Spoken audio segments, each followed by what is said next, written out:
চাচা আসসালামু আলাইকুম। চাচার নাম? আমার নাম ইসমাইল মন্ডল। ইসমাইল মন্ডল। চাচার বাড়ি কি এইখানেই? মানে এই অঞ্চলেই বাড়ি? এই অঞ্চল মানে ওই আয়াপুর ওই গাঁও। আচ্ছা। তো চাচা আমরা বিভিন্ন জায়গায় খোঁজ পাইছি আপনাদের এই অঞ্চলে একটা খুব পুরাতন একটা বট গাছ আছে, বট বৃক্ষ।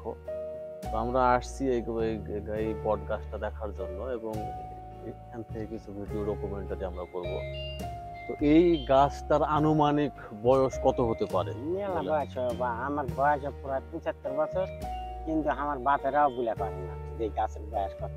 আচ্ছা আচ্ছা, মানে আপনার নিজে আসল গাছ নাই তো, এটা বয়ের গাছ। আচ্ছা আচ্ছা, বয়ের গাছ। হ্যাঁ, আসল গাছটা নাই।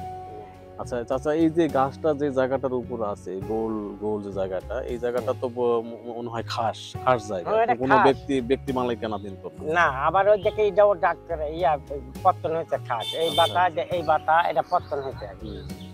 তো এখন হচ্ছে এইখানে এক সময় মনে হয় বাজারও বসতো, মানে ছোটখাটো ভাবে একটা বাজারও বসতো, তাই না? বাজার বসার কারণ মানে ওই কুতুব এই জায়গাটা, এবং ওই যে ওই বিলু কুতুবগুলা লোক মরে গেছে, ওই বিলের জমি আর এই খাস জমি পত্তন করতে বলে কুতুব আইসা একটা ডালও কাটি দিল গাছে, বলে আমি পত্তন হইতে কাটমু এই বলে এই 2-3 পাড়ার মানুষ এসে বাধা দিয়ে ওই পাড়া এই পাড়া ও পাড়া মানুষ বাধা দিয়ে কাটতে পারেনি।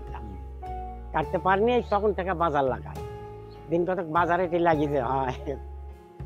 আচ্ছা, তো এইখানে আমরা দেখতে পাচ্ছি হয়তো বা কিছু হিন্দু সম্প্রদায়ের মানুষজন এসে পূজা করে বা আর কি উপাসনা যেগুলো আছে সেগুলো করে। তো আপনার বয়স বর্তমান 75 বছর চলতেছে এবং আপনার বাবাও বলতে পারেনি যে এই গাছটার প্রকৃত বয়সটা কত, তাই না?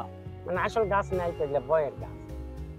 খুবই মানে প্রকৃতির এরকম আশ্চর্য বিষয়গুলা, মানে রহস্যগুলা খুবই বিচিত্র লাগে। একটা গাছ কতদিন হয়ে গেল, মানে এই গাছটার বয়সটা আসলে কত কেউই বলতে পারে না। কত সুন্দর একটা দৃশ্য, রাস্তা পাশে রাস্তা, দুই খেতে ধান ক্ষেত, সবুজ শ্যামল, কত সুন্দর। আর এই পাইপটা সরকারি দিছে, মাঠের লোকজন এসে পানি টানি খায়, মেম্বাররা দিছে। আচ্ছা আচ্ছা। তো গাছটি সম্পর্কে আমরা অনেক কিছু তথ্য জানলাম আপনাদের মাধ্যমে, আপনাদের কাছে সেই গাছটি দেখানোর চেষ্টা করছি আমরা আমাদের চ্যানেলের মাধ্যমে। আমাদের চ্যানেলটি ন্যাচারাল কুলিং, এই চ্যানেলটি আমাদের নতুন। আপনারা আমাদের চ্যানেলটি সাবস্ক্রাইব করবেন এবং বেল আইকন ক্লিক করে সাথে থাকবেন, এবং বিভিন্ন তথ্য আমরা দেখানোর চেষ্টা করব।